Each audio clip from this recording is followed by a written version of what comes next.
Hello students, आप सभी लोगों का इस टू पे स्वागत है। मैं हूं आपका chemistry teacher Nagendra Singh. I have done B Tech from IIT and I am teaching since last 15 years. अभी तक मैंने 25,000 से ज़्यादा बच्चों को पढ़ाया है और हज़ारों बच्चों को आईआईटीएन डॉक्टर बनाया है। अगली बारी आपकी है।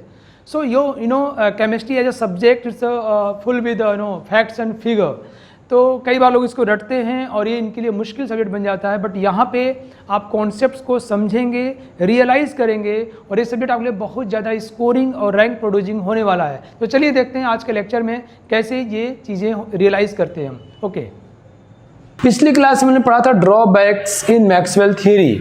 मैक्सवेल साहब ने थ्योरी दिया था electromagnetic wave theory. Please keep in mind electromagnetic radiation की वेव थ्योरी। उसके पहले लोग इलेक्ट्रिक फील्ड को अलग सोचते थे, मैग्नेटिक फील्ड को अलग सोचते थे। मैक्सवेल साहब बहुत ही जीनियस थे। इन्होंने पहली बार प्रपोज किया कि नहीं, ये दोनों एक ही चीज़ से जनरेट हो सकते हैं, इनका सोर्स एक ही हो सकता है। तो इलेक्ट्रोमैग्नेटिक वेव थ्योरी, बट इस थ्योरी के आधार पर हम लोग ब्लैक बॉडी रेडिएशन को जस्टिफाई नहीं कर पाते हैं।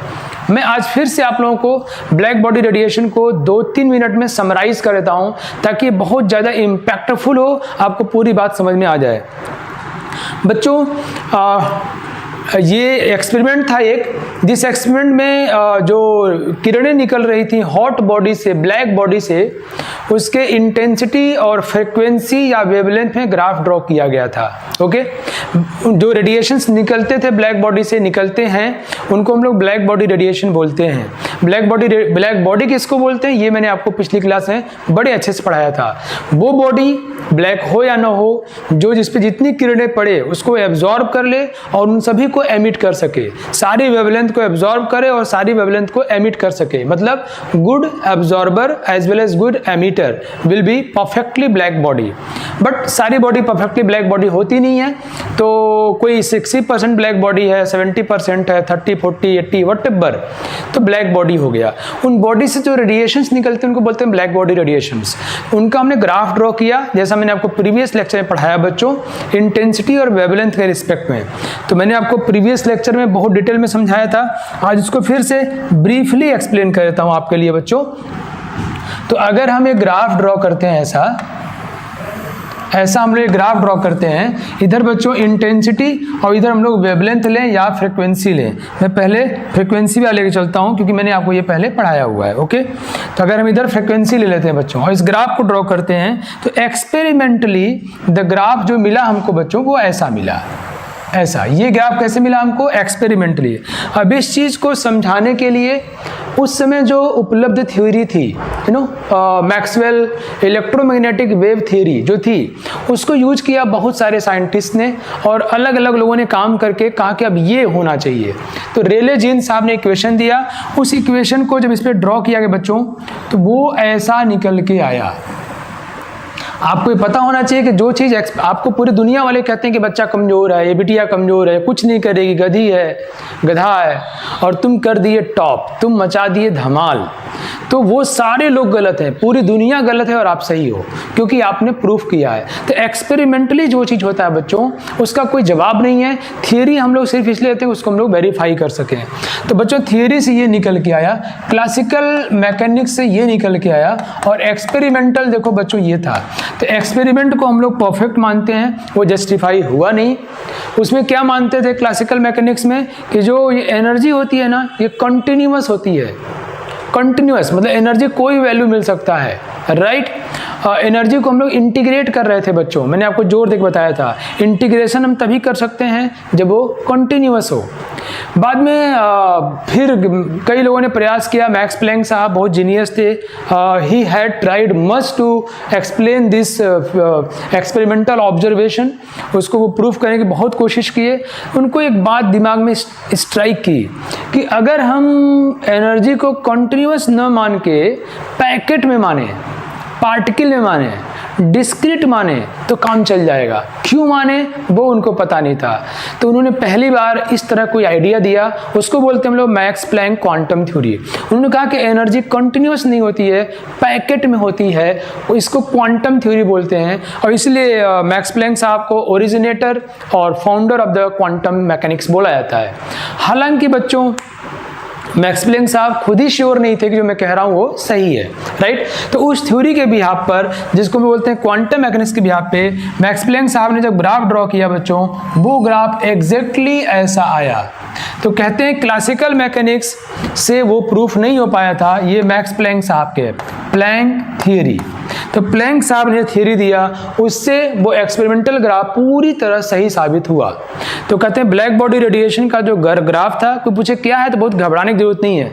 जो रेडिएशन निकली किससे, ब्लैक बॉडी से, क्या होती है हॉट बॉडी जो सारे को ले और सारे को निकाल दे, उसकी इंटेंसिटी और फ्रिक्वेंसी में ग्राफ ड्रॉ किया। वो ग्राफ को क्लासिकल मैकेनिक्स जो मानता था कि एनर्जी कंटिन्यूस में होए, उससे एक्सप्लेन नहीं कर पाए।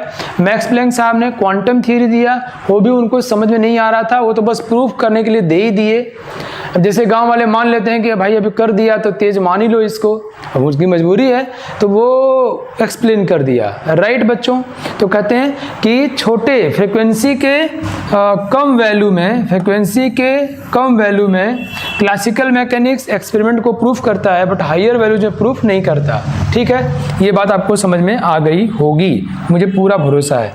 अब बच्चों अगर यही बात वेवलेंथ को ले किया जाए, और क्यों किया जाए, क्योंकि एनसीईआरटी में वेवलेंथ को लेकर ही पूरी चर्चा की गई है। तो वेवलेंथ के लिए भी ग्राफ का नेचर ऐसा ही रहता है ना, ये वेवलेंथ को लेकर के है। और आपको बच्चों एक बात तो पता होगी, वेवलेंथ को लेकर ग्राफ का नेचर ऐसा ही रहता है। आपको एक बात बच्चों पता होगी कि wavelength is equal to c by nu, मतलब जैसे जैसे फ्रीक्वेंसी बढ़ेगी वैसे वैसे वेवलेंथ घटेगी। तो मतलब इधर जहाँ वेवलेंथ कम है वहाँ फ्रीक्वेंसी ज़्यादा रही होगी, जहाँ वेवलेंथ ज़्यादा है वहाँ फ्रीक्वेंसी कम रही होगी, और दोनों एक ही टाइप के, इसलिए दोनों ग्राफ एक ही टाइप का आया। तो इसका मतलब ये हुआ, फिर आप याद करो कि क्लासिकल मैकेनिक्स जो होता है बच्चों, लोअर फ्रीक्वेंसी के लिए प्रूफ हो जाता है, मतलब हायर वेवलेंथ के लिए प्रूफ हो जाता है। तो अगर ग्राफ ड्रॉ किया जाए क्लासिकल मैकेनिक्स अकॉर्डिंग, तो ग्राफ कुछ ऐसा आता है, ऐसा, मतलब ये इधर ऐसे, मतलब इस ग्राफ थोड़ा मैं और अच्छा ड्रॉ करता हूँ। हाँ चलो, थोड़ा सा इसको मैं ऐसे, ये ऐसे ड्रॉ किया, ये एक्सपेरिमेंटल ग्राफ है बच्चों। अब क्लासिकल मैकेनिक्स छोटे वेवलेंथ के, बड़े वेवलेंथ के लिए सही साबित होता है, लेकिन छोटे वेवलेंथ के लिए गड़बड़ साबित हो गया। ये देखो क्लासिकल मैकेनिक्स है बच्चों, कैसे है, अगर आपको जानना है तो डिटेल में, तो प्रीवियस लेक्चर को फिर से एक बार प्यार से ध्यान सुन लीजिए, आपको पूरी बात समझ में आ जाएगी। मैं समराइज इसलिए कर रहा हूँ, कॉन्फिडेंस बिल्डअप हो जाए। तो ये बल्कि यहाँ शुरू करो, ये जो है क्लासिकल मैकेनिक्स के लिए ग्राफ जो है, क्लासिकल मैकेनिक्स से ये ग्राफ छोटे वेवलेंथ के लिए, बड़े वेवलेंथ के लिए सही साबित होता है, और हाइयर के लिए, छोटे के लिए गलत साबित होता है। बड़े वेवलेंथ के लिए सही साबित हुआ, छोटे वेवलेंथ के लिए गलत साबित हो गया। छोटे वेवलेंथ में जहाँ एक्सपेरिमेंटल इधर है बच्चों, मैकेनिक्स इधर आया, जबकि मैक्स प्लैंक थ्योरी से पूरा कर्व सही मिल गया। और ऐसा क्यों मिला, आप इसके लिए प्रीवियस लेक्चर को देख लीजिएगा। ठीक है, ये बात हुई। अब एक छोटी बात आपको, दो और बातें समझा दूँ।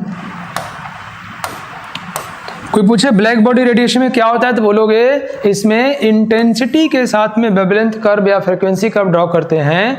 जैसे वैल्यू बढ़ती है तो शुरू में तो इंटेंसिटी बढ़ती चली जाती है वेवलेंथ के बढ़ने के साथ में, फिर मैक्सिमम वैल्यू मिल जाती है, और उसके बाद वेवलेंथ बढ़ने पर इंटेंसिटी घटने लगती है। ओके बच्चों, ये बात समझ में आ गई। पिछले लेक्चर में मैंने आपको एक बात और बताई थी, जैसे हम लोग टेम्परेचर बढ़ाते हैं, तापमान बढ़ाते हैं, आपको पता है ना कि energy is equal to hc by lambda. जितनी छोटी वेवलेंथ होगी उतनी एनर्जी ज़्यादा होगी। जब बॉडी की टेम्परेचर ज़्यादा होगा तो वो वाली वेवलेंथ ज़्यादा मिलेगी जो छोटी होगी, जिसमें एनर्जी ज़्यादा होगी। Yes no? तो जब ये मान लो टेम्परेचर T1 पे हो रहा है बच्चों, तो अगर हम लोग टेम्परेचर को बढ़ाते हैं, टेम्परेचर बढ़ाते, ये ग्राफ इधर की तरफ शिफ्ट करता है। ये मैक्सिमम पॉइंट जो बच्चों, ये मैक्सिमम पॉइंट इधर की तरफ शिफ्ट करेगा, मतलब पहले ये वेवलेंथ ज़्यादा मिल रहा था, ये मिलेगा। अगर ये टेम्परेचर बच्चों T1 है, T2 है, तो T2 will be greater then T1।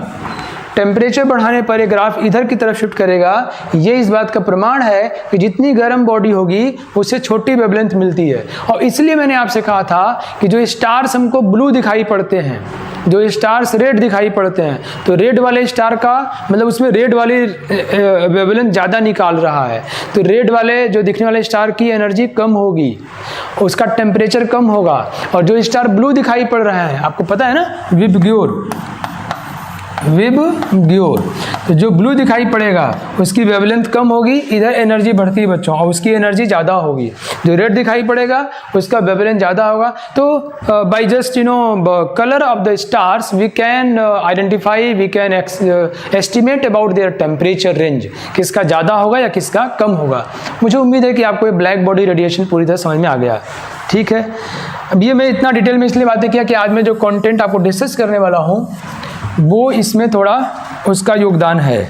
तो ब्लैक बॉडी रेडिएशन एक एक्सपेरिमेंट था जो उस समय की जो उपलब्ध थियरीज थी, वेव थ्योरी से वो एक्सप्लेन नहीं हो पा रहा था पूरी तरह से, उसको एक्सप्लेन करने के लिए एक नई थ्योरी देनी पड़ी, photo electric effect. Okay, now Wien's displacement, Stefan Boltzmann और मैक्स प्लैंक क्वांटम थ्योरी, ये सारा हमने पिछले लेक्चर में पढ़ा। ओके, नाउ अब इसके बेस पर एक क्वेश्चन ट्राई करते हैं हम लोग।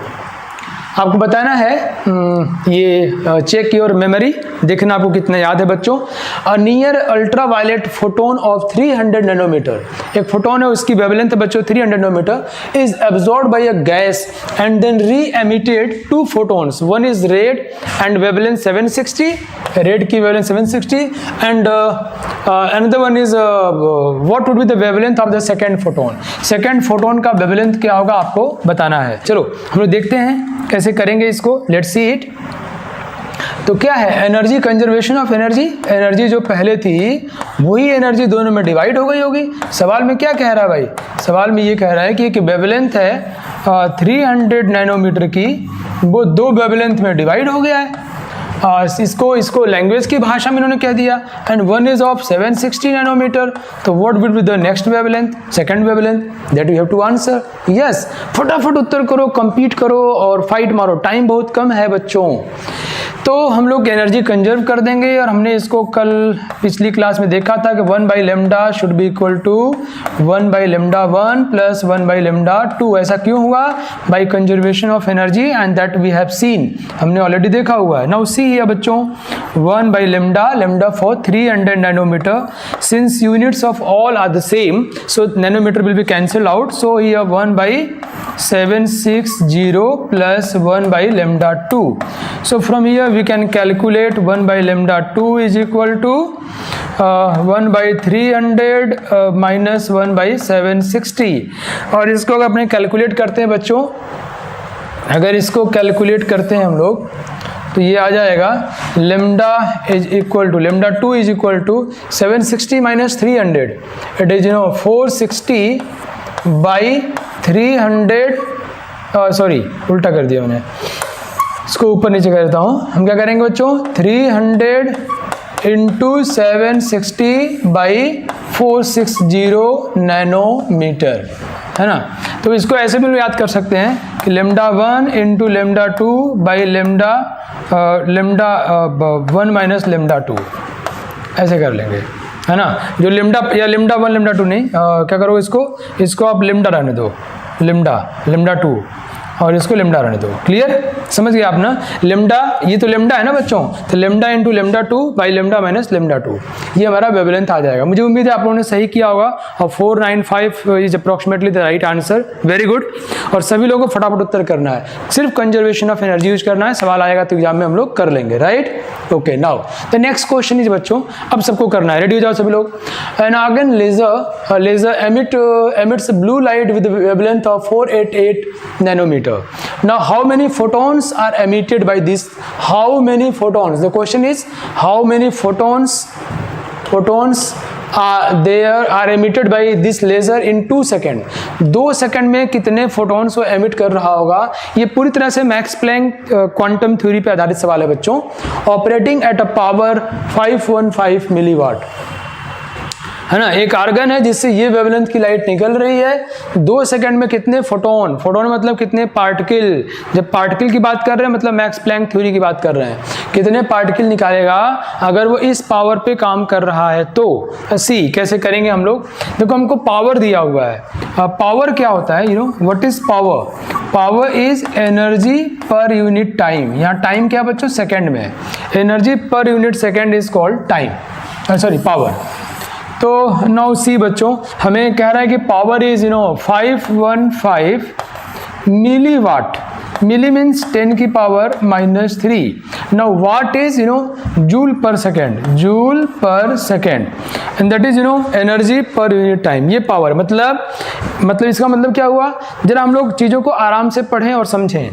कह रहा है कि उसका पावर जो है 515 इंटू 10 की पावर -3 जूल सेकेंड है। मतलब क्या हुआ, मतलब ये हुआ कि 1 सेकेंड में, इन 1 सेकेंड उस बल्ब से, उस लेज़र से, जो आर्गन का लेज़र है, उससे 515 इंटू 10 की पावर -3 जूल एनर्जी निकल रही है। यस नो, है ना, आपको समझ आने पर यस बोल देना है बच्चों। तो पावर दिया है, अब सब लोग समझ जाएंगे पावर क्या होता है, एनर्जी पर यूनिट टाइम। यहाँ कह रहा है कि ये 515 मिली वाट मीन्स 515 इंटू 10 की पावर -3 जूल पर सेकेंड। वाट मीन्स जूल पर सेकेंड। तो 1 सेकेंड में इतना जूल एनर्जी निकालता है। तो कह रहा है कितना फोटोन्स निकलेगा।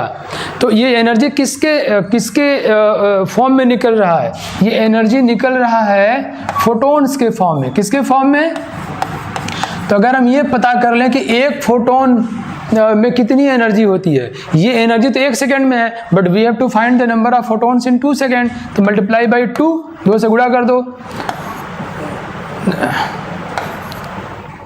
ये हो गया 1030 इंटू 10 की पावर -3 जूल। इतनी एनर्जी 2 सेकंड में निकलेगा बच्चों।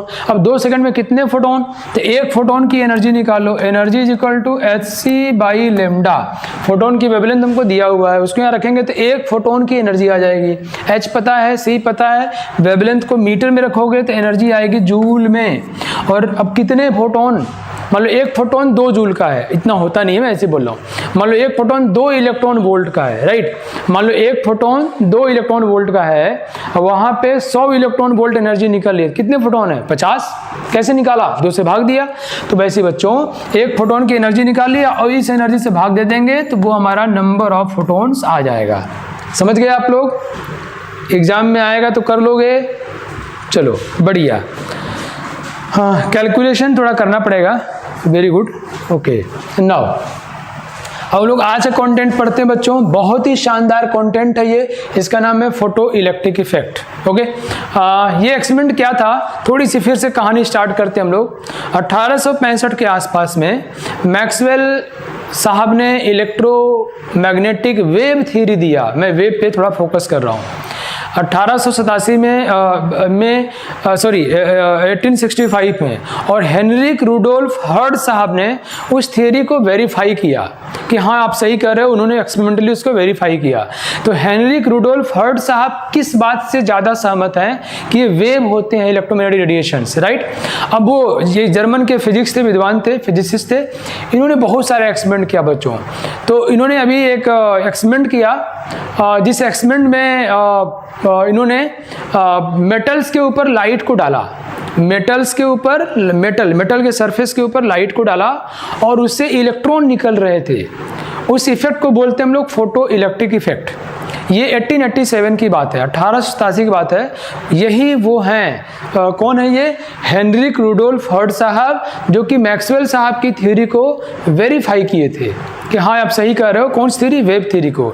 तो इनके दिमाग में वेव थ्योरी भरी हुई थी और इन्होंने एक्सपेरिमेंट किया, मेटल सरफेस के ऊपर लाइट पार्टिकल को, लाइट को डाला और उससे इलेक्ट्रॉन निकल रहे थे। करंट मेजर किया, पोटेंशियल मेजर किया, पूरा एक्सपेरिमेंट किया और अलग अलग फ्रिक्वेंसी के लिए, अलग अलग इंटेंसिटी के लिए मेजरमेंट किया। कुछ ऑब्जर्वेशंस पाए। उस एक्सपेरिमेंट को हम लोग बोलते हैं फोटो इलेक्ट्रिक इफेक्ट। जो इलेक्ट्रॉन निकलते थे उनको हम लोग बोलते हैं फोटो इलेक्ट्रॉन। और इनको कुछ उससे ऑब्जर्वेशंस मिले कि भाई एक्सपेरिमेंट से ये बातें मिली। उन बातों को समझाने के लिए हेनरिक रुडोल्फ हर्ड साहब ने वेव थ्योरी का यूज किया, क्योंकि वो उसके विद्वान थे, वो उसको प्रूफ कर चुके थे। लेकिन वेव थ्योरी से जो ऑब्जर्वेशंस मिले थे वो सेटिस्फाई नहीं हो रहे थे, वो प्रूव ही नहीं हो पा रहे थे। बहुत परेशान हुए, बहुत टाइम व्यतीत किया, बहुत लोगों से डिस्कस किया, बट उसमें के सारे साइंटिस्ट वेव थ्योरी से ही परिचित थे, उससे सहमत थे, अग्री थे, तो वो काम ही नहीं चल पाया। बाद में 1900 के आसपास मैक्स प्लैंक साहब ने क्वांटम थ्योरी दिया, और फिर आइंस्टीन साहब उसके बाद मैक्स प्लैंक की क्वांटम थ्योरी का यूज करके फोटो इलेक्ट्रिक इफेक्ट को एक्सप्लेन किया कि ये क्यों हो रहा है। और ये एक्सप्लेन करने के लिए आइंस्टीन साहब को 1921 में 1921 में नोबेल पुरस्कार दिया गया फिजिक्स का। ग्रेट। और ये थियरी बहुत फेमस है, बहुत ही वंडरफुल है। बच्चों आपको तुरंत समझ में आ जाएगा, इसमें बहुत सारे ग्राफ हैं। ये तो रही कहानी की बात, क्या ऑब्जर्वेशंस थे मैं आपको वो बताऊंगा, ये थियरी क्या है उसका मैं आपको एक GIF दिखाऊंगा, और फिर आइंस्टीन साहब ने कैसे उसको एक्सप्लेन किया वो समझेंगे हम लोग अपने एग्जामिनेशन पॉइंट ऑफ व्यू से। ये बहुत ही ज़्यादा आसान है, और ये सेम चीज़ सेम कंटेंट के साथ फिजिक्स में भी है और केमिस्ट्री में भी है, और एग्जाम्स में बहुत बार पूछे जाते हैं, फिजिक्स में भी और केमिस्ट्री में भी। सो स्कोरिंग है, आराम से कर लोगे, मैं कोशिश करता हूँ, आप भी मेरे साथ कोशिश करो बच्चों। तो कोई पूछे फोटो इलेक्ट्रिक इफेक्ट क्या है, तो बोलोगे मेटल सरफेस के ऊपर लाइट को डालने पर, एक पर्टिकुलर फ्रीक्वेंसी वेवलेंथ की लाइट होने पर उससे कुछ इलेक्ट्रॉन्स निकलते हैं, और सर्किट कंप्लीट करने पर वो करंट और वोल्टेज वगैरह शो करते हैं, राइट। तो इस पूरे इफेक्ट को, पूरे एक्सपेरिमेंट को हम लोग क्या बोलते हैं, फोटो इलेक्ट्रिक इफेक्ट। और जो इलेक्ट्रॉन निकलते हैं उनको बोलते हैं फोटो इलेक्ट्रॉन। आप सोच रहे होगे से इलेक्ट्रॉन क्यों निकलते हैं, कब निकलेगा कब नहीं निकलेगा, वही तो डिस्कस करना हम लोगों को। तो और जिन मेटल्स का इन्होंने यूज किया था, ये वो मेटल हैं, अगर आपने थोड़ी बहुत 9th क्लास में इनऑर्गेनिक केमिस्ट्री थोड़ी बहुत पढ़ी होगी, पोटेशियम, रुबिडियम, सीजियम, ये अपने पीरियोडिक टेबल में एस ब्लॉक एलिमेंट के फर्स्ट ग्रुप के एलिमेंट है बच्चों। और आपको पता होगा जो फर्स्ट ग्रुप के एलिमेंट होते हैं उनकी आयोनाइजेशन एनर्जी कम होती है, low ionization energy. Ionisation energy क्या है बच्चों, इलेक्ट्रॉन निकालने के लिए जो ऊर्जा देनी पड़ती है, एनर्जी देनी पड़ती है, किसी भी एटम से इलेक्ट्रॉन निकालने के लिए जो एनर्जी हम लोग देते हैं, that energy is called ionisation energy. अब ये क्यों बोलते हैं, क्योंकि इलेक्ट्रॉन निकलने के बाद वो आयन बन जाता है, कहते हैं आयोनाइजेशन एनर्जी, उसको उसने आयोनाइज कर दिया, राइट। तो और ये आयोनाइजेशन एनर्जी फर्स्ट ग्रुप का कम होता है और नीचे आने पर और कम हो जाता है। तो आपको बच्चों याद हो, पोटेशियम फर्स्ट ग्रुप में, lithium, sodium, potassium, rubidium, caesium, ये सारे एलिमेंट हैं कौन, जिनका आयोनाइजेशन एनर्जी कम है। तो ये हेनरिक रुडोल्फ हर्ट्ज साहब ने इन मेटल्स के ऊपर, और भी मेटल हो सकते हैं, के ऊपर लाइट को डाला और उनको ऑब्जर्व किया। इस फिनोमिना को बोलते हैं हम लोग photo electric effect. Okay, now ये सारे काम देखो फिजिक्स वालों ने किया हुआ है बच्चों। और नाउ सी बच्चों, अब इस यहाँ क्या हो रहा है फोटो इलेक्ट्रिक इफेक्ट में, कि जैसा मैंने बताया आपसे, इधर से लाइट देखो, लाइट गई तो इसमें से कोई इलेक्ट्रॉन निकला, ये इलेक्ट्रॉन इससे कोलाइड, इसके यहाँ आया और ये पूरा चक्र कंप्लीट हुआ, और इसमें ये जो हमारा ए मीटर है, ये देखो ये करंट शो कर रहा है ना, तो ये फोटो इलेक्ट्रिक करंट बोलते हैं इसको। ये देखो लाइट जल गई है अभी बीच में, देखो ये इलेक्ट्रॉन, मजा आ रहा है आपको देख के, है ना इंटरेस्टिंग बच्चों। ये आया, इलेक्ट्रॉन आया, बल्ब जल गया, ग्लो कर गया, और देखो ये सर्किट कंप्लीट हो गया। अब देखो, राइट। तो इस पूरे इफेक्ट को, पूरे एक्सपेरिमेंट को क्या बोलते हैं हम लोग, फोटो इलेक्ट्रिक इफेक्ट। मजा आ रहा होगा आपको, कितना वंडरफुल है। नाउ सी, अब देखो इलेक्ट्रॉन इधर क्यों आ पा रहे हैं, आपने क्या हेल्प कर रहा है, हमने यहाँ बैटरी लगाया हुआ है, यहाँ पॉजिटिव प्लेट क्रिएट करेगा, पॉजिटिव चार्ज, ताकि ये इलेक्ट्रॉन को खींच सके, यस नो। और ये निगेटिव इधर बच्चों, ये इलेक्ट्रॉन को पुश करेगा, जाओ। इलेक्ट्रॉन एमिट कौन कर रहा है, ये लाइट कर रहे हैं। अब कुछ बातें जो ऑब्जर्व किया था हेनरिक रुडोल्फ हर्ट्ज साहब ने, जर्मन के फिजिक्स के महान विद्वान ने। पहली बात उन्होंने क्या ऑब्जर्व की थी, कि अगर जो लाइट हम डाल रहे हैं उसकी फ्रीक्वेंसी न्यू है, new is frequency of light जो हम डाल रहे हैं, अगर उसकी फ्रीक्वेंसी एक निश्चित वैल्यू से कम होगी, if this nu is less than, if this nu is less than, कम होगा किससे, न्यू नॉट से, एक निश्चित वैल्यू से कम होगी। इस न्यू नॉट को हम लोग बच्चों न्यू थ्रेशहोल्ड भी कहते हैं, threshold. Right. Threshold word use करते हैं हम लोग कि कोई पर्टिकुलर माप है, वैल्यू है जिसके ऊपर ही कोई चीज़ होता है, उसके नीचे नहीं होता, थ्रेशोल्ड वैल्यू। तो या उसके नीचे होता है, ऊपर नहीं होता, कुछ एक माप है ना, एक डिमार्केशन लाइन।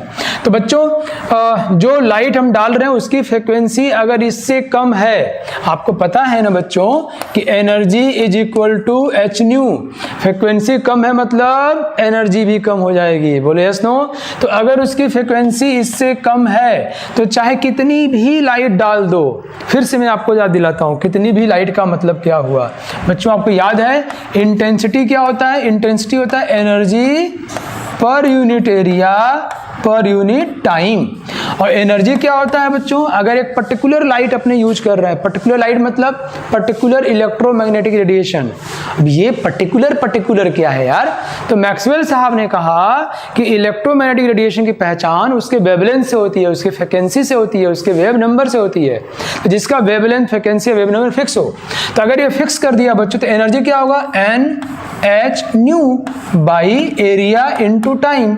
अब ये अगर आपने फिक्स कर रखा है, अगर आपने इसको फिक्स कर रखा है तो अब तो ये एनर्जी किस पे डिपेंड करता है? सिर्फ और सिर्फ नंबर पर। तो कुछ लोग इसको ऐसे भी बोलते हैं या याद करते हैं कि intensity is equal to number of light, कितने लाइट पड़े, कितने वेव्स आए per unit area per unit time. लेकिन ये परिभाषा एग्जैक्ट तभी है जब आपके मन में ये बात सेट है कि ये तब कही जा रही है जब उस लाइट की फ्रीक्वेंसी या वेवलेंथ क्या बच्चों फिक्स हो। और जब हम एक्सपेरिमेंट कर रहे हैं तो किसी पर्टिकुलर लाइट को यूज कर रहे होंगे तो whatever be that one, that will be definite one. Yes no? Very good बच्चों। सो इंटेंसिटी आप समझ गए। तो मैंने क्या बताया, ये हर्ट साहब ने क्या ऑब्जर्व किया कि एक पर्टिकुलर फ्रीक्वेंसी से कम फ्रीक्वेंसी होने पर चाहे कितनी भी लाइट डाल दे रहे हैं, इनमें से कोई इलेक्ट्रॉन नहीं निकल रहा है, एमीटर रिस्पॉन्स शो नहीं कर रहा है, बल्ब जल नहीं रहा है, मतलब इलेक्ट्रॉन ही नहीं निकल रहा है। इलेक्ट्रॉन को निकलने के लिए कुछ ना कुछ एनर्जी चाहिए। मतलब अगर ये फ्रीक्वेंसी कम है इससे, इस फ्रीक्वेंसी को बोलते हैं बच्चों लोग थ्रेशोल्ड फ्रीक्वेंसी, या है ना न्यू नॉट। तो इस फ्रीक्वेंसी से कम है तो चाहे कितनी भी लाइट डाल दिया, सोचो इलेक्ट्रोमैग्नेटिक वेव थियरी क्या कहता है कि एनर्जी कंटिन्यूअस होता है। तो अगर हम नंबर ऑफ लाइट के वेव्स बढ़ा रहे हैं तो एनर्जी बढ़नी चाहिए, बढ़नी चाहिए, बढ़नी चाहिए, और बढ़ते बढ़ते इसको इलेक्ट्रॉन को निकलने के लिए जितनी भी एनर्जी चाहिए, अगर उससे ज़्यादा हो जाए तो निकल जाना चाहिए। तो वेव थियरी के अकॉर्डिंग इसमें ये फोटो इलेक्ट्रिक करंट मिलना चाहिए था, लेकिन हर्ट साहब को नहीं मिला। कह रही ये क्या है? समझे आप मैं बात क्या बोला? फिर समझाता हूँ, बड़ी ध्यान सुनना। वेव थियरी ये कहती है कि एनर्जी कंटिन्यूअस होता है। तो मान लो मैंने अभी जो वेवलेंथ यूज किया, फ्रीक्वेंसी यूज किया, उसकी एनर्जी कम है, लेकिन जब मैं बहुत सारा यूज कर रहा हूँ, इंटेंसिटी यूज कर रहा हूँ, तो वो कंबाइन होते होते होते होते एनर्जी क्या होगी? ज़्यादा हो जाएगी। तो उसको निकलने के लिए जितनी भी एनर्जी चाहिए, जितनी भी चाहिए, जब उससे ज़्यादा होगा तो इलेक्ट्रॉन निकलना चाहिए और इलेक्ट्रॉन करंट शो करना चाहिए, लेकिन ऐसा हुआ नहीं। तो हर्ट साहब ने पाया कि एक पर्टिकुलर फ्रीक्वेंसी, जिसको हम लोग बोलते हैं थ्रेशोल्ड फ्रीक्वेंसी, से कम होने पर चाहे जितनी भी इंटेंसिटी यूज कर लो, इसमें से कोई भी इलेक्ट्रॉन नहीं मिला, बल्ब ये नहीं जला, करंट हमको नहीं मिला। समझ गए पहली बात। बात नंबर दूसरी बच्चों, ये पहला ऑब्जर्वेशन था उनका जिसपे उनका दिमाग जो झन्ना गया, समझ रहे हो ना। नाउ ऑब्जर्वेशन पॉइंट 2, घबरा गया कि अरे हो क्या रहा है भाई, ये हम प्रूफ क्यों नहीं कर पा रहे हैं। जैसे अगर फ्रिक्वेंसी उन्होंने जो यूज किया न्यू, उसकी वैल्यू न्यू नॉट से ज़्यादा है या उसके बराबर है, ऐसा है, ज़्यादा है या उसके बराबर है, तो जैसे ही लाइट डाली वैसे ही without any time delay, without any time lag, उसके बीच में बिना किसी अंतराल के तुरंत करंट मिलना शुरू हो गया, तुरंत बल्ब जलना शुरू हो गया। तो जीरो टाइम लैग के साथ, मतलब no time lag, time space zero, और करंट मिलना शुरू हो गया। ओके नाउ कि ये क्यों हो रहा है पता नहीं। पॉइंट नंबर 3 बच्चों, ये जो इलेक्ट्रॉन निकल रहे हैं इनकी काइनेटिक एनर्जी निकाली गई है। मैं फिर बोलूँ आपको, एक बात समझाता हूँ। जैसे मान लो मैं आप लोगों को पढ़ा रहा हूँ, मैंने कहा कभी ऐसा नहीं होगा सबको बराबर समझ में आ जाए, क्लास में कुछ बच्चों को कम आएगा, कुछ डिपेंड करता है कि मेरी बात कितनी मानते हो। एक ही क्लास में बच्चे टॉप भी करते हैं बच्चे। मैंने अभी एक नॉवेल लिखा, उपन्यास लिखा इन दिनों लॉकडाउन में, तो मैंने इसी से बातों को एक कहानी में व्यक्त किया है कि एक ही क्लास से पढ़ के बच्चे फेल भी होते हैं और दुनिया में नाम भी करते हैं। It's all about their own qualities कि आप कितना टीचर को फॉलो करते हो, राइट। कई लोग बचपन में बदमाशियाँ करते हैं, उनको लगता है बहुत करामात कर दिया, मज़ा आ गया, पूरा लाइफ भर फिर हम उसको सफ़र करते हैं। तो मैं नहीं चाहता आप लोग उसको फॉलो करना। तो बच्चों हो क्या रहा है, मैं अगर 50-100 बच्चों को सिखा रहा हूँ, सब बराबर नहीं सीखते हैं, राइट। तो जो बच्चा सबसे ज़्यादा सीखा है उसकी काइनेटिक एनर्जी, उसके पढ़ाई को बोलेंगे क्लास का टॉपर है। वैसे ही इसमें जब फोटो लाइट पड़े तो जो इलेक्ट्रॉन निकल रहे हैं उनकी सबकी काइनेटिक एनर्जी बराबर नहीं है। तो काइनेटिक एनर्जी 0 से लेके मैक्सिमम तक होगी। मैक्सिमम मतलब कोई बच्चा नहीं सीखा होगा से लेके कोई बच्चा जब पूरा सीख गया होगा तो वहाँ तक होगा। तो काइनेटिक एनर्जी 0 से लेके मैक्सिमम तक, काइनेटिक एनर्जी मैक्सिमम तक, ये मैक्सिमम कितनी होती है हम पढ़ेंगे, इसको डराइव करेंगे बच्चों, ओके। तो ये जो काइनेटिक एनर्जी मैक्सिमम की वैल्यू है बच्चों, काइनेटिक एनर्जी मैक्सिमम की वैल्यू है, ये सिर्फ और सिर्फ लाइट की फ्रीक्वेंसी पर डिपेंड करता है, इंटेंसिटी पर डिपेंड नहीं करता। जब भी मैं फ्रीक्वेंसी बोलूँगा तो अपने आप वेवलेंथ समझ जाओगे, ओके। ये दोनों तो एक ही चीज़ है, मतलब एक ही तरह से एक ही पर डिपेंड करते हैं। तो जो काइनेटिक एनर्जी इलेक्ट्रॉन का है वो इंटेंसिटी पर डिपेंड नहीं करता। अरे यार ये क्या हो रहा है, जबकि वेव थियरी ये कहता है कि लाइट अगर वेव है तो इंटेंसिटी ज़्यादा होगी तो एनर्जी बढ़ जाएगी, और एनर्जी बढ़ जाएगी तो काइनेटिक एनर्जी इलेक्ट्रॉन की ज़्यादा होनी चाहिए। लेकिन वो काइनेटिक मतलब ये हुआ बच्चों कि जो ऑब्जर्वेशन है वो ये है कि काइनेटिक एनर्जी मैक्सिमम की वैल्यू इंटेंसिटी पर डिपेंड नहीं कर रहा है। मतलब वो ग्राफ कैसा आएगा, वो ग्राफ ऐसा स्ट्रेट लाइन आएगा। इंटेंसिटी वेरी कर रहा है, काइनेटिक एनर्जी वेरी नहीं कर रहा है। ये क्या कमाल की बात है। ये बात जो कि वेव थियरी कहती है कि इंटेंसिटी बढ़ेगी तो एनर्जी बढ़ेगी, एनर्जी बढ़ेगी तो बढ़ना चाहिए, बट ऐसा हुआ नहीं। ये 3 बातें हुई, राइट।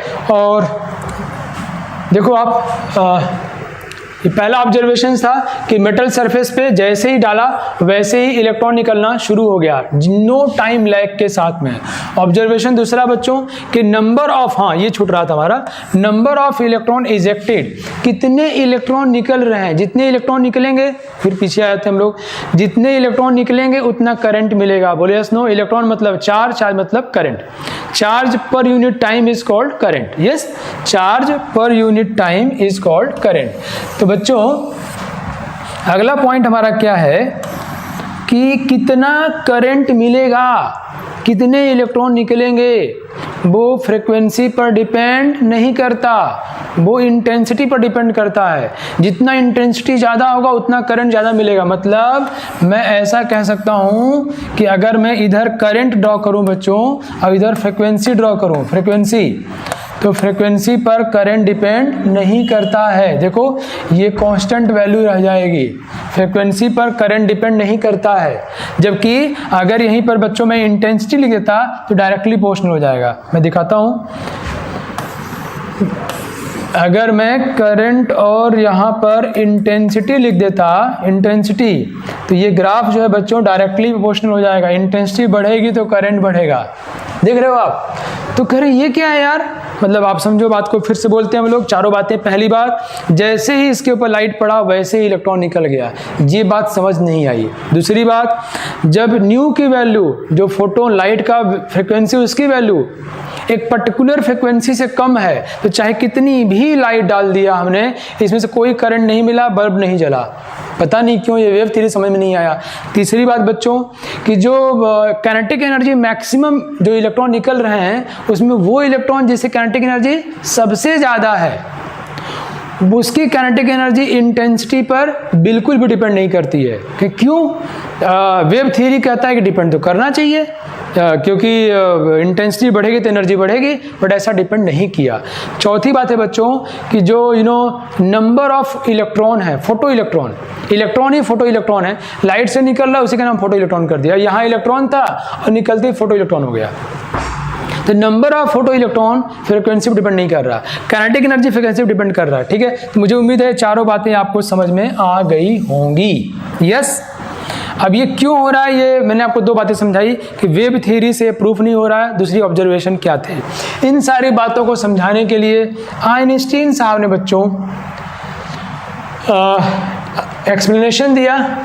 उस एक्सप्लेनेशन को हम लोग बोलते हैं आइंस्टीन साहब का क्वांटम थ्योरी है जो उसको समझाया। एक एनसीईआरटी में बड़ा इंपॉर्टेंट डेटा दिया हुआ बच्चों कि पोटेशियम के लिए न्यू नॉट की वैल्यू इतनी है। न्यू नॉट समझते हैं ना आप लोग, थ्रेशोल्ड फ्रीक्वेंसी पोटेशियम के लिए इतनी है बच्चों।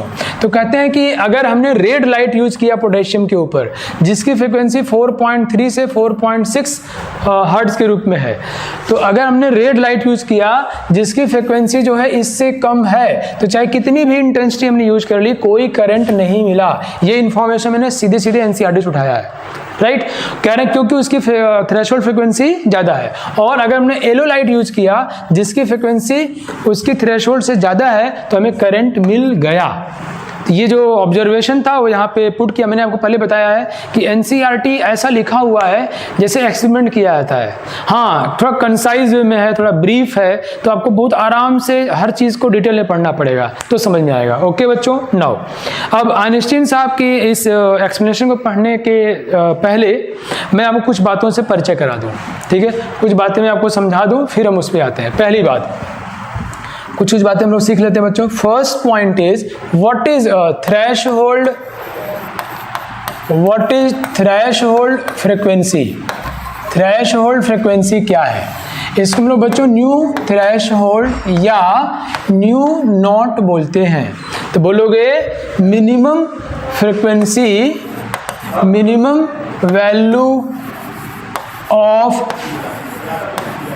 फ्रीक्वेंसी ऑफ लाइट, लाइट की फ्रीक्वेंसी की वो मिनिमम वैल्यू फॉर विच, जिसके लिए for which photo electron will obtain, जिसके लिए हमको फोटो इलेक्ट्रॉन मिलेंगे, मिल जाएंगे, विल ऑब्टेन, जिसके लिए हमको फोटो इलेक्ट्रॉन मिल जाएंगे, फोटो इलेक्ट्रॉन या फोटो इलेक्ट्रिक करंट, उसको बोलते हैं हम लोग minimum value. You should just keep in mind minimum value, right. Now थोड़ा इसको हम लोग एक्सप्लोर करते हैं बच्चों, थोड़ा इसको वर्कआउट करते हैं। आपको पता है बच्चों कि एच न्यू, ये न्यू मतलब ये न्यू की वैल्यू जो हमारी फ्रिक्वेंसी है उसकी वैल्यू अगर न्यू थ्रेशोल्ड से कम होगा तो करंट नहीं मिलेगा, लेकिन अगर न्यू थ्रेशोल्ड के बराबर या उससे ज़्यादा होगा, बराबर या उससे ज़्यादा होगा तो हमें करंट मिलेगा, इलेक्ट्रॉन निकलेंगे। बोलिए यस नो, वेरी गुड।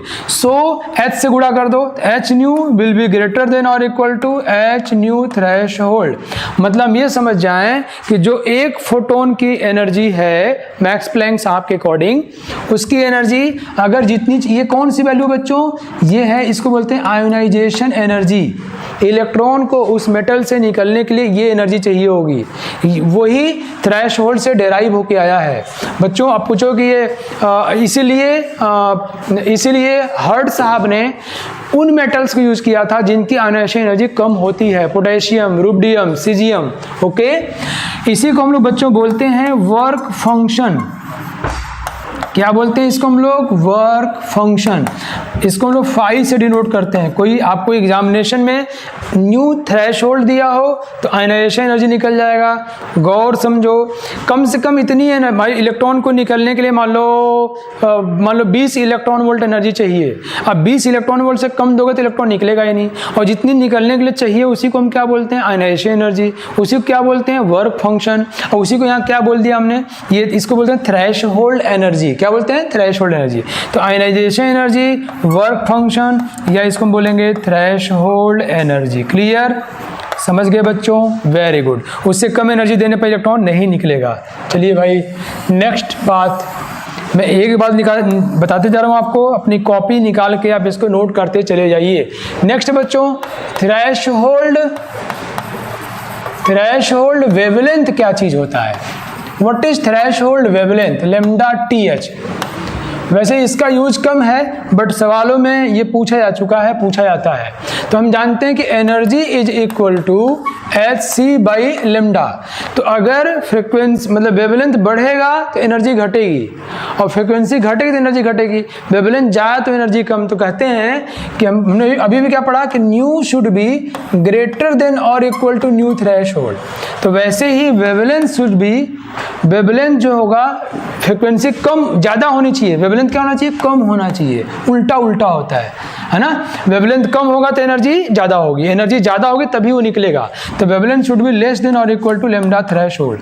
तो कोई पूछे आपसे कि थ्रेशोल्ड वेवलेंथ क्या होता है तो बोलोगे वेवलेंथ की देखो बढ़ते बढ़ते बढ़ते बढ़ते मैक्सिमम वैल्यू, घटते घटते अभी देखो ये घटते घटते घटते घटते मिनिमम वैल्यू। यस, तो वेवलेंथ की वो मैक्सिमम वैल्यू, वेवलेंथ के लिए मैक्सिमम यूज करेंगे, maximum value of wavelength, maximum value of wavelength किसकी, या maximum wavelength of light, maximum wavelength of light जिसके लिए हमको करंट मिले, maximum wavelength of light for which, जिसके लिए हमको for which photo electron will obtain, जिसके लिए हमको फोटो इलेक्ट्रॉन मिलेगा, विल ऑब्टेन, उसको हम क्या बोलते हैं बच्चों, थ्रेशोल्ड वेवलेंथ। जब भी फ्रीक्वेंसी की बात करेंगे तो मिनिमम फ्रीक्वेंसी, वेवलेंथ की बात करेंगे तो मैक्सिमम वेवलेंथ। मुझे उम्मीद है बात समझ में आ गई होगी आपको। और अगर हमको थ्रेशोल्ड वेवलेंथ की वैल्यू दे दिया है तो मजा आ गया। Threshold energy is equal to h nu threshold या hc/λ थ्रेशोल्ड या वर्क फंक्शन, या उसको W नॉट से भी डिनोट करते हैं वर्क फंक्शन को, या आयोनाइजेशन एनर्जी। एग्जाम में कौन सी भाषा यूज करता है वो आपको देखना है। ठीक है बच्चों, चलिए नेक्स्ट पॉइंट।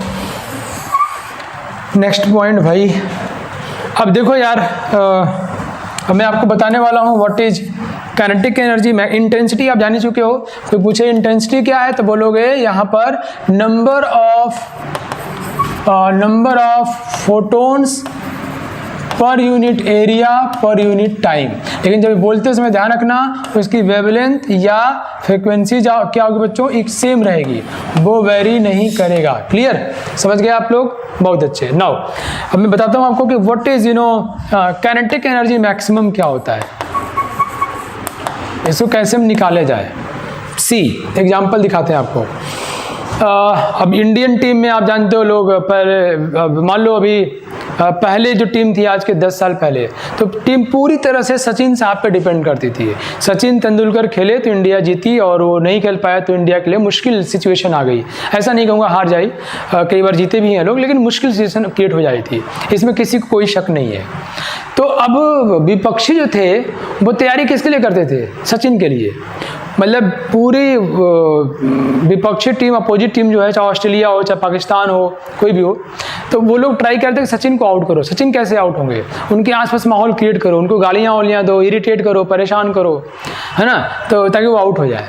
तो क्या है, क्योंकि सचिन की काइनेटिक एनर्जी सबसे ज़्यादा है, सचिन के परफॉर्मेंस चांस सबसे ज़्यादा है, उनको आउट कर दिया मतलब इंडिया के लिए हालत ख़राब हो गई, हमारे फेवर में चीज़ें आ गई। Yes no. वैसे ही बच्चों अब ज़रा ध्यान समझना, हम लोग काइनेटिक एनर्जी मैक्सिमम समझने जा रहे हैं। मैं काइनेटिक एनर्जी मैक्सिमम, कोई पूछे फोटो इलेक्ट्रॉन काइनेटिक एनर्जी कितनी होती है, तो जैसे मैंने कहा कि काइनेटिक एनर्जी की वैल्यू 0 भी हो सकती है से ले करके काइनेटिक एनर्जी मैक्सिमम तक होती है। अब ये एग्जैक्टली क्यों होती है इसमें हम चर्चा करेंगे बाद में। तो जो इलेक्ट्रॉन की यहाँ काइनेटिक एनर्जी सबसे ज़्यादा होगी, अगर मैंने यहाँ पे, बच्चों ध्यान समझना, बहुत गौर समझो। अभी आप क्या देख रहे हो, यहाँ पर इधर पॉजिटिव इधर निगेटिव है। आप ऐसा करो, इसके पोटेंशियल को पलट दो, इधर निगेटिव करो इधर पॉजिटिव कर दो। जब इधर निगेटिव, कैसे, बैटरी को पलट दो, जब इधर निगेटिव तो यहाँ क्या आ जाएगा, निगेटिव। ठीक है, आपको पता नहीं, थोड़ा डार्क कर लेता हूँ, क्या आ जाएगा यहाँ पर निगेटिव, यहाँ क्या आएगा बच्चों, पॉजिटिव। बहुत गौर से समझना, यहाँ आपने उल्टा पोटेंशियल लगा दिया, V वोल्ट का पोटेंशियल उल्टा लगा दिया। अब जो है, जो इलेक्ट्रॉन इसमें से निकला वो सभी यहाँ आना चाहते हैं। अगर उसमें सचिन वाला जो इलेक्ट्रॉन है जिसकी एनर्जी सबसे ज़्यादा है उसको हमने रोक लिया तो बाकी सब तो रुक ही जाएंगे। तो अब कोई इलेक्ट्रॉन यहाँ आएगा तो यहाँ क्या मिलेगा बच्चों, करंट देखो मिल गया। तो अगर हम यहाँ पोटेंशियल बढ़ाते जाएं तो क्या होगा, करंट घटते चला जाएगा। क्यों घटेगा, गौर सोचो। पहले मान लो जो इलेक्ट्रॉन मरकट टाइप का है, जिसकी एनर्जी कम है, वो यहाँ से डूबते मरते आ रहा था, यहाँ लगा दिया तो वो सब आ ही नहीं पाए। क्यों, ये उल्टा धक्का दे दिया उसको, है उधर ही रहो तुम, इधर मत आओ। और लेकिन जिसकी एनर्जी ज़्यादा है वो धक्का देके यहाँ पहुँच जा रहा है, यहाँ करंट मिल रहा है। अब इसको बढ़ाते जाओ, इस पोटेंशियल की वो वैल्यू जिसके लिए कोई इलेक्ट्रॉन ना आ पाए। तो कोई मतलब कौन आ सकता था, जिसकी क्वांटिटी सबसे ज़्यादा है। तो हम क्या करेंगे, यहाँ पे E इंटू वी पोटेंशियल, इस पोटेंशियल को बोलते हैं बच्चों स्टॉपिंग वोल्टेज। क्या बोलते हैं इसको, स्टॉपिंग वोल्टेज, जो उल्टा डायरेक्शन में लगाया जाता है। तो पोटेंशियल की वो वैल्यू जिसके लिए हमको नो करंट, कोई करंट ना मिले, बल्ब ना जले, तो ये किसके रेस। तो आपने क्या किया, जो मैक्सिमम करंटिक एनर्जी वाला इलेक्ट्रॉन था उसको रोक दिया, बाकी गधे तो रुक ही जाएंगे, जिनकी एनर्जी कम है तो रुक ही जाएंगे, जो ज़्यादा वाले को रोक दिया। तो ज़्यादा वाले करंटिक एनर्जी कितनी होगी बच्चों, करंटिक एनर्जी मैक्सिमम।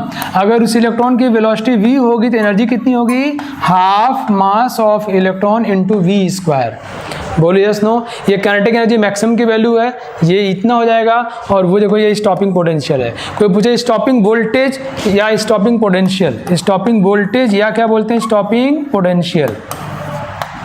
कोई पूछे क्या होता है तो बोलोगे पोटेंशियल की वो वैल्यू जो हम उल्टी दिशा में लगाएं, मतलब जो जिधर इलेक्ट्रॉन आ रहा हो निगेटिव कर दो, निगेटिव धक्का देगा ताकि कोई करंट ना मिले।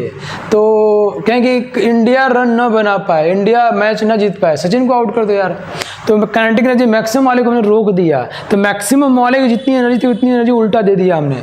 तो मैक्सिमम की एनर्जी कितनी बच्चों, हाफ mv स्क्वायर। या ये समझ गए आप, ये बात मुझे लगता है आपको समझ में आ गई होगी। ओके ठीक है, चलिए हम लोग आइंस्टीन साहब की बात करते हैं। आइंस्टीन साहब के एक्सप्लेनेशन पे आ जाते हैं।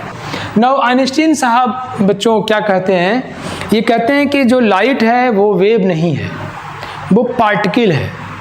लाइट में पैकेट में एनर्जी होती है। और आइंस्टीन साहब के थ्योरी देने से मैक्स प्लैंक साहब को बहुत ताकत मिली थी, वो कॉन्फिडेंट हो कि अच्छा मैं सही था क्या फिर इसका मतलब। यस बहुत अच्छे बच्चों, वेरी गुड। तो आइंस्टीन साहब कहा कि लाइट क्या होती है, पैकेट होती है, पैकेट में एनर्जी होती है उसमें, पहली बात तो ये। और कहते हैं कि एक बहुत ध्यान समझना, एक पैकेट एक इलेक्ट्रॉन पर टकराएगा। ऐसा नहीं कि एक पैकेट कई पर टकरा गया, वन कोलिजन, एक से कई नहीं, एक से सिर्फ एक फोटोन एक इलेक्ट्रॉन टकराएगा। अब देखो बच्चों ये मेटल सरफेस है, बहुत गौर से देखना, यहाँ पे खूब सारे इलेक्ट्रॉन्स हैं, बहुत ज़्यादा इलेक्ट्रॉन्स हैं। और इधर से हमारा लाइट इसके ऊपर आया, ये जूम लाइट आया इसके ऊपर।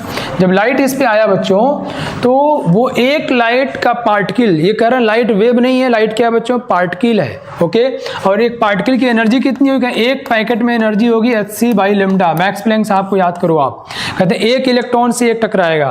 अच्छा, कहते हैं कि वो टकराने, मान लो कोई इससे टकराया, अब ये इलेक्ट्रॉन इस एनर्जी को लेके बाहर आ जाए, लिया और बाहर आ गया। मान लो वो एनर्जी दिया, ये एनर्जी ज़्यादा है या इक्वल है आयनाइजेशन एनर्जी के, बाहर आ जाए, इट्स वेल एंड गुड। तो मान लो अगर बच्चों समझो, अगर hc/λ की वैल्यू आयनाइजेशन एनर्जी से कम है तो कितनी भी तुम लाइट डाल दो, क्योंकि एक लाइट का पार्टिकल एक पे जाएगा, वो कंटिन्यूअस है नहीं, डिस्क्रीट है, अलग अलग है, पत्थर की तरह है, पैकेट की तरह है, तो एक पे जाएगा। और अगर एक की एनर्जी कम है तो कभी उसको इतनी एनर्जी मिली नहीं। आयनाइजेशन एनर्जी क्या होता है बच्चों, इलेक्ट्रॉन को मेटल के न्यूक्लियस ने पकड़ के रखा है, निकलने नहीं दे रहा है, तो निकलने नहीं देगा तो कोई करंट नहीं मिलेगा।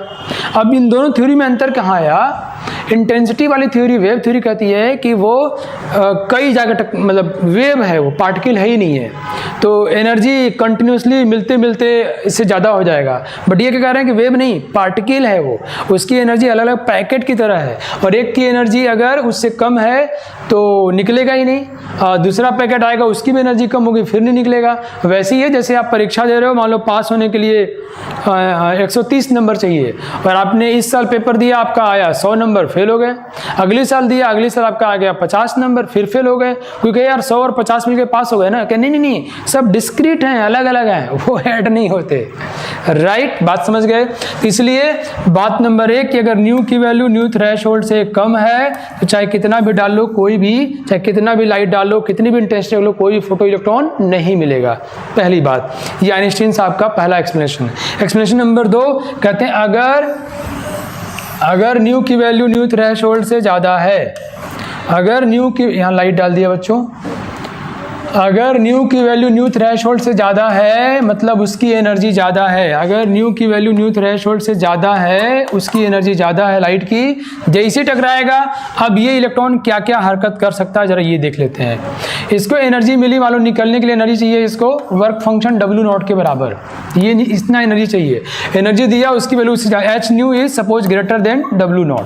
अब गया, अब ये इलेक्ट्रॉन एनर्जी मिलने के बाद क्या क्या कर सकता है? पहला ये कर सकता है कि जैसे मिला ये इससे टकरा गया, वो उससे टकरा गया और इसमें एनर्जी डेसिपेट कर दिया। सपोज इसको एनर्जी मिली 20 इलेक्ट्रॉन वोल्ट और निकलने के लिए मान लो चाहिए 15 इलेक्ट्रॉन वोल्ट, ठीक है। और ये बच्चों देखो जरा, ये क्या किया, ये इसे टकराया और ये फिर अपनी 10 इलेक्ट्रॉन वोल्ट एनर्जी लूज कर दिया इधर बीच, अब लॉस कर दिया भाई। तब कितना बचा इसके पास? 10 इलेक्ट्रॉन वोल्ट, क्या निकल पाएगा? नहीं। इसका मतलब जितना आप फोटोन डालते हैं, अगर ये कंडीशन हो गया तो भी जितना फोटोन डालते हैं उतना इलेक्ट्रॉन नहीं निकलेगा, एक से एक टकराएगा, तो मैक्सिमम उतना निकाल सकता था, लेकिन सारे एफिशिएंटली यूज करके बाहर नहीं निकलते हैं। वो इतना इलेक्ट्रॉन क्राउडेड होते हैं, मैच्ड अप होते हैं, इतने सारे इलेक्ट्रॉन होते हैं कि आपस में ऐसे कोलिजन हो ही जाता है। दूसरी बात, अगर कोई इलेक्ट्रॉन मैक्सिमम काइनेटिक एनर्जी कब रखेगा कि भैया आपने उसको 20 इलेक्ट्रॉन वोल्ट दिया और बड़ा चालाक है, अपना एनर्जी किसी को नहीं दिया और लेके भाग निकला। ऐसा कब होगा? जब वो इलेक्ट्रॉन सरफेस पे होगा, एकदम ऊपरी सरफेस पे होगा और किसी से कोलाइड नहीं किया, डायरेक्शन भी ऐसा मिला, लेके भाग निकला। ओके, तो उस फोटो इलेक्ट्रॉन की एनर्जी सबसे ज्यादा होगी। कितनी होगी? कितना एनर्जी दिया आपने? एच न्यू नॉट, इतना आपने दिया और इतना हो गया खर्च, इतना बचा। And this energy will be equal to half mv², this will be equal to E into stopping potential, ठीक है, E इंटू स्टॉपिंग पोटेंशियल, ठीक है बच्चों। तो और ऐसा भी हो सकता है कि आपने 20 दिया, अब वो अपना 2-3 किसी में बांट दिया और फिर कितने बचे? 18 बचे, 2 बांट दिया मान लो, फिर बाहर आया, तो बाहर आने में 15 खर्च हो गया, तो कितना उसके बाद बचा? 3 बचा। और 20 दिया और पूरा लेके बाहर आ गया, तो 15 तो खर्च होना ही होना निकलने में, तो 5 बचा। 5 मतलब मैक्सिमम। या 20 दिया आपने और वो 5 खर्च कर दिया, अब सिर्फ कितना बचा? 15, तो जस्ट बाहर निकला, उसकी काइनेटिक एनर्जी कितनी हो जाएगी? 0। इसीलिए हम कहते हैं कि काइनेटिक एनर्जी इलेक्ट्रॉन की 0 से लेके मैक्सिमम तक होती है। मैक्सिमम कितना होता है? जितना आपने दिया माइनस वर्क फंक्शन घटा दिया, ये है काइनेटिक एनर्जी मैक्सिमम। इसी को हम बोलते हैं E इंटू स्टॉपिंग पोटेंशियल के बराबर, स्टॉपिंग पोटेंशियल। समझ गए बच्चों? तो कहते हैं टाइम लैग क्यों नहीं हुआ? कहते हैं अगर उसकी एनर्जी ज़्यादा है तो लाइट की स्पीड से आता है यार, वो प्रकाश की गति से आता है, आया टकराया बाहर, तो टाइम लैग नहीं मिलेगा। अगर अच्छा कहते हैं इंटेंसिटी ज़्यादा होने पर, इंटेंसिटी ज़्यादा होने का मतलब क्या हुआ कि अब आप ज़्यादा लाइट के पार्टिकल डाल रहे हो, तो जब ज़्यादा पार्टिकल डालोगे तो ज़्यादा इलेक्ट्रॉन से कोलिजन होगा और एक ही को एनर्जी ट्रांसफर करेगा तो बाहर आ जाएगा, ठीक है, तो ज़्यादा इलेक्ट्रॉन बाहर आएंगे। काइनेटिक एनर्जी इंटेंसिटी पर डिपेंड क्यों नहीं करती? देख लो, kinetic energy equal to this, तो इसलिए डिपेंड नहीं करती क्योंकि एक फोटोन एक इलेक्ट्रॉन से कोलाइड करेगा, तो उस एक की एनर्जी कितनी है? H new. कितने आए से मतलब ही नहीं है क्योंकि सब मिलकर कोलाइड ऐसे कर ही नहीं रहे हैं, ठीक है। ये था एक्सप्लेनेशन आइंस्टीन साहब का। मुझे उम्मीद है आपको बात समझ में आ गई होगी। एक बार मैं फिर से ऑब्जर्वेशन के साथ साथ आपको समझा देता हूँ ताकि आप फिर से कनेक्ट हो जाओ। ऑब्जर्वेशन था कि तुरंत क्यों निकला? तुरंत इसलिए निकला बच्चों कि एक से टकराया, एनर्जी ज़्यादा है तो लाइट की स्पीड से आता है, स्पीड बहुत ज़्यादा, टाइम लैग नहीं मिलेगा, तो तुरंत फोटो करंट मिल जाएगा। दूसरी बात, इलेक्ट्रॉन जो एजेक्ट हुआ उसका नंबर, इंटेंसिटी को बच्चों लोग ब्राइटनेस ही बोलते हैं, सभी लोग ध्यान समझ लें। इंटेंसिटी को हम लोग ब्राइटनेस भी कहते हैं, ब्राइटनेस।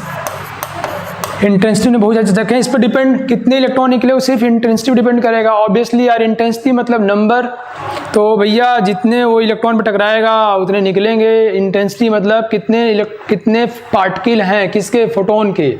तो आइंस्टीन साहब क्या मानते हैं कि लाइट पार्टिकल है, जितने एक से टकराएगा तो जितने टकराएंगे जितने ज़्यादा डालोगे चांस उतना बढ़ जाएगा। ओके, तो करंट कितना मिलेगा, करंट कितना मिलेगा is directly proportional to intensity. उसका ग्राफ हमारा ऐसा हो जाएगा। ओके, तीसरा बच्चों कि एक पर्टिकुलर वेवलेंथ से कम होने पर, पर्टिकुलर फ्रिक्वेंसी से कम होने पर चाहे कितनी भी इंटेंसिटी हो करंट नहीं मिलेगा। समझ गए ना आप वर्क फंक्शन।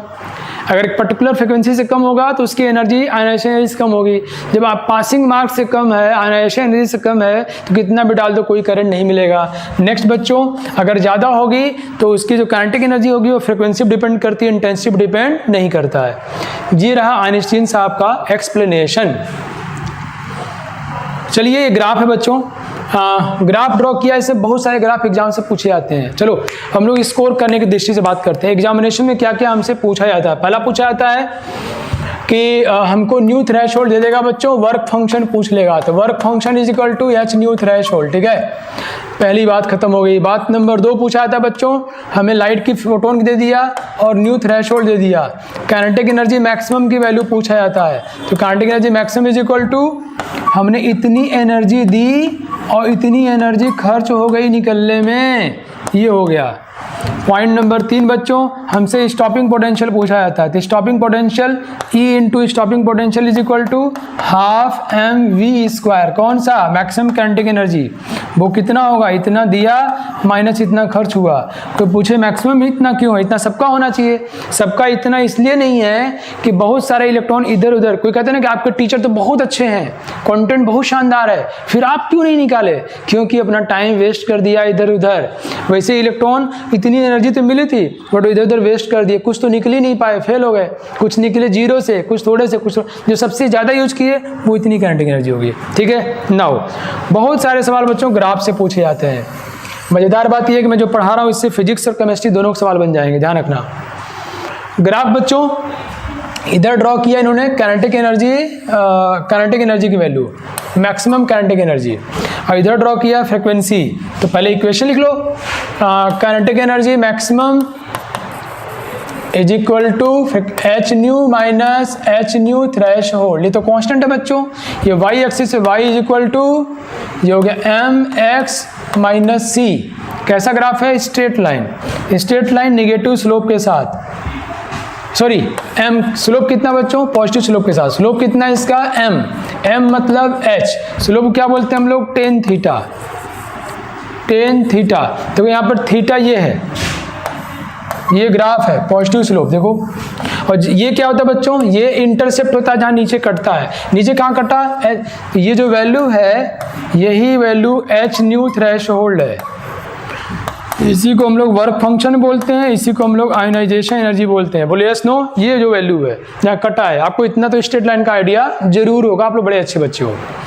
अब कोई पूछे आपसे, चलो ये ग्राफ मिल गया आपको, स्ट्रेट लाइन नेचर से मिल गया आपको, है ना। ये स्लोप हो गया, tan theta is equal to कितना होगा, दिस टेन थीटा, अगर theta tan theta is equal to slope, slope मतलब देखो एच, एच हो गया। नाउ कोई आपसे ये कहे अगर बच्चों, कोई आपसे ये कहे अगर कि ये ग्राफ जो है यहाँ से क्यों शुरू हो रहा है, मतलब ये इधर से क्यों शुरू हुआ, क्योंकि इस फ्रिक्वेंसी के पहले कोई इलेक्ट्रॉन निकलेगा ही नहीं। जब इलेक्ट्रॉन ही नहीं निकलेगा तो काइनेटिक एनर्जी कहाँ से आएगा, तो इसके पहले नो फोटो इलेक्ट्रॉन, है ना। ये कौन सी फ्रिक्वेंसी है बच्चों, न्यू थ्रेशोल्ड, ठीक है। इसके पहले नो फोटो इलेक्ट्रॉन, क्लियर। चलिए नेक्स्ट, ग्राफ बहुत जरूरी है।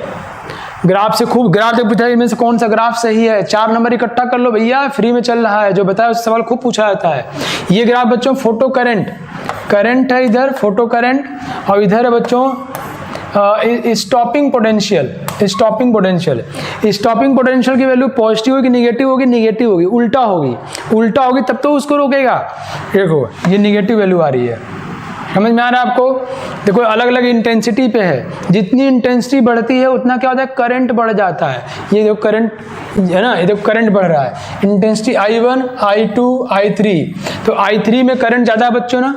और एक स्टॉपिंग पोटेंशियल क्या है बच्चों, अगर फ्रीक्वेंसी सेम है, देखो बहुत ध्यान समझो, गौर समझो, ये अलग अलग इंटेंसिटी, सभी का स्टॉपिंग पोटेंशियल की वैल्यू सेम है। ध्यान देखो, ये I1 आया, करंट अलग है, ये जो करंट अलग है, लेकिन स्टॉपिंग पोटेंशियल देखो यहाँ पे रुक गया, ये आया, यहाँ आया, रुक गया, आया, ऊपर करंट ज़्यादा है, स्टॉपिंग पोटेंशियल तीनों का सेम है। ये इस बात का प्रमाण है। ये स्टॉपिंग पोटेंशियल किस पे डिपेंड करता है? वो डिपेंड करता है काइनेटिक एनर्जी मैक्सिमम के ऊपर। और अलग अलग इंटेंसिटी के लिए स्टॉपिंग पोटेंशियल की वैल्यू सेम है, करंट अलग अलग है। बड़ा शानदार ग्राफ भाई, करंट इंटेंसिटी तीनों आ गया इसमें तो, वाओ ग्रेट। तो अलग अलग इंटेंसिटी पे करंट तो अलग है, करंट ज़्यादा तो इंटेंसिटी ज़्यादा, नंबर फोटोन ज़्यादा, लेकिन ये बताता है, ये डिपेंड करता है काइनेटिक एनर्जी मैक्सिमम के ऊपर। और काइनेटिक एनर्जी मैक्सिमम की वैल्यू इंटेंसिटी पर डिपेंड नहीं करती, ये डिपेंड करती है फ्रीक्वेंसी के ऊपर। तो अगर इन तीनों की फ्रीक्वेंसी सेम है तो स्टॉपिंग पोटेंशियल सेम होगा। और देखो निगेटिव वैल्यू आ गई, समझ गए? ग्राफ आपको पता होना चाहिए, समझा दिया मैंने डिटेल में आपको। नेक्स्ट बच्चों, ये स्टॉपिंग पोटेंशियल फ्रीक्वेंसी ग्राफ है, अभी जो ड्रॉ किया यार, stopping potential h nu minus work function. तो ये V is equal to stopping potential, this is equal to H by e into nu minus W naught by e. इस graph को हमको बच्चों ड्रॉ करना है। देखो ये Y इज इक्वल टू, ये हो गया M X प्लस C। ये क्या बच्चों? इंटरसेप्ट कहाँ है? नीचे। कितना? देखो W बाई ई, देखो minus W by E, right. Slope कितना होगा? H बाई ई। देखो स्लोप जो होगा इसका, ये W बाई ई हो जाएगा, ओके। ये इसकी वैल्यू की W बाई ई। अगर ये अल्फा होगा तो 10 alpha is equal to, gradient देखो दिया हुआ है ना, तो 10 alpha is equal to H by e. ये स्लोप हो गया, देखो यहाँ लिखा हुआ है H बाई ई। मजा आया? तो एग्जाम में आएगा, कर लोगे, थोड़ा घर प्रैक्टिस करना पड़ेगा, और तरीका मैंने बताया है ना। मेरे पढ़ाने से आपको समझ आएगा, आपको इंटरेस्ट आएगा, आपको जानने की मन करेगा, आपको ये समझ में चीज़ें अच्छा हो क्या रही हैं। लेकिन फिर आपको घर पे जाके फिर लिखना पड़ेगा। किसी बच्चे को समझाओ, अगर वो समझ गया तो आपको समझ में आ जाएगा, या फिर दीवार को समझाओ, और फिर एक बार NCERT पढ़ लो, सिर्फ NCERT, और सवाल बना लो खूब सारे। चलो बच्चों, ये एक मैंने आपको पहले भी डिस्कस किया है। देखो ये करंट है इधर, और इधर क्या बच्चों? वोल्टेज।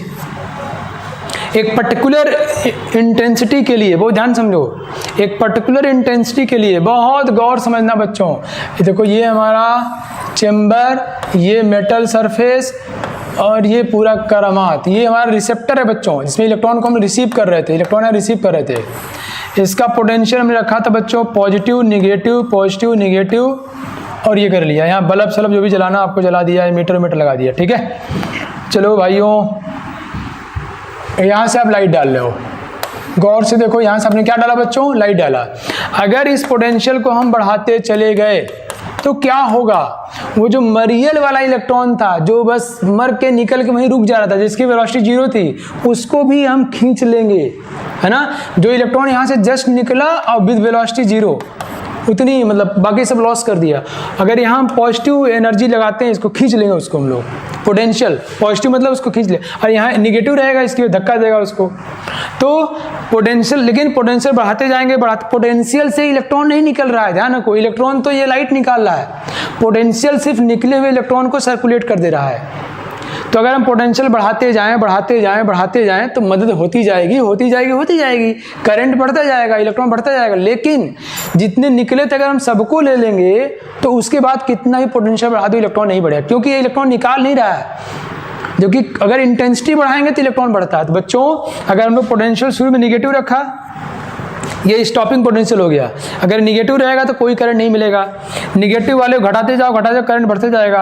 अगर पोटेंशियल को पॉजिटिव कर दिया, करंट बढ़ता जाएगा। लेकिन पोटेंशियल की मैक्सिमम वैल्यू के बाद, एक पर्टिकुलर वैल्यू के बाद, तो करंट की वैल्यू क्या हो गई? फिक्स हो गई। समझ आया आपको? तो ये स्टॉपिंग पोटेंशियल है, इसकी वैल्यू कांटे मैक्सिमम डिपेंड करती, बाकी ये सब है। ये जो ग्राफ ड्रॉ किया गया है, इसमें इंटेंसिटी फिक्स है और इसमें काइनेटिक एनर्जी फिक्स है। क्या वेरी किया जा रहा है? सिर्फ पोटेंशियल। काइनेटिक एनर्जी क्यों फिक्स है? क्योंकि ये देखो फिक्स है। इंटेंसिटी क्यों फिक्स है? क्योंकि ये करंट सैचुरेट कर जा रहा है। अगर अपनी इंटेंसिटी बढ़ा दे तो करंट बढ़ता चला जाता। चलिए बच्चों, अब कुछ सवाल हम लोग 1-2 ट्राई कर लेते हैं जल्दी जल्दी।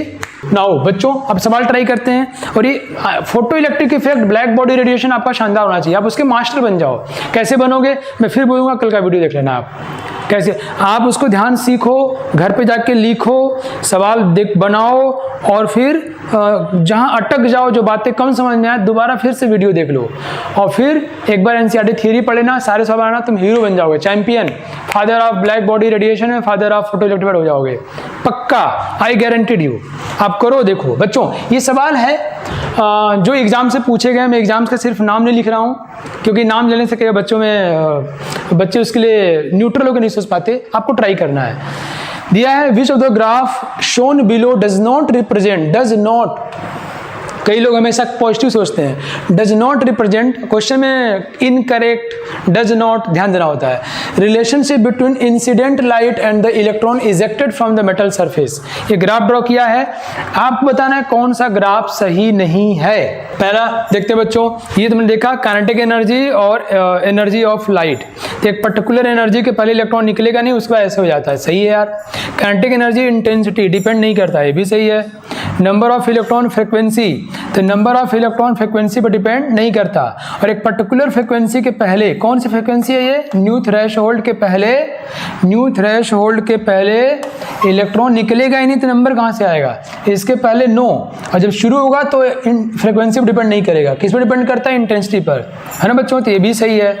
ये कह रहा है frequency of light kinetic energy, frequency of light zero जैसे ही बढ़ेगा तो काइनेटिक एनर्जी बढ़ेगा, ये सही नहीं है। एक पर्टिकुलर फ्रिक्वेंसी तक, न्यू थ्रेशोल्ड की वैल्यू तक कोई भी इलेक्ट्रॉन नहीं निकलेगा। तो जो ग्राफ यहां से ड्रॉ किया गया बच्चों, इस ग्राफ को यहां से ऐसा होना चाहिए था, समझ गए आप, मतलब फ्रिक्वेंसी की वैल्यू कुछ भी होने पर इलेक्ट्रॉन नहीं निकलेगा, मतलब उसकी काइनेटिक एनर्जी कुछ भी नहीं हो जाएगी, एक पर्टिकुलर फ्रिक्वेंसी तक कोई भी इलेक्ट्रॉन नहीं निकलेगा। कौन सी फ्रिक्वेंसी, थ्रेशोल्ड फ्रिक्वेंसी, इसलिए हमारा आंसर क्या हो गया बच्चों, डी, डी वाला मतलब गलत है। ये बता रहा है बच्चों कि ये जो फ्रिक्वेंसी की वैल्यू है जिसमें क्या बोलते हैं, न्यू थ्रेशोल्ड, इस वैल्यू के पहले कोई इलेक्ट्रॉन नहीं होगा, जब कोई नहीं होगा तो नंबर विल बी जीरो, और जैसे शुरू होगा तो फिर वो इंटेंसिटी पर डिपेंड करेगा, फ्रिक्वेंसी पर डिपेंड नहीं करेगा, फ्रिक्वेंसी के बदलने के बाद भी वो कांस्टेंट रह जाएगा। समझ गए आप लोग, डी समझ गए आप लोग ना।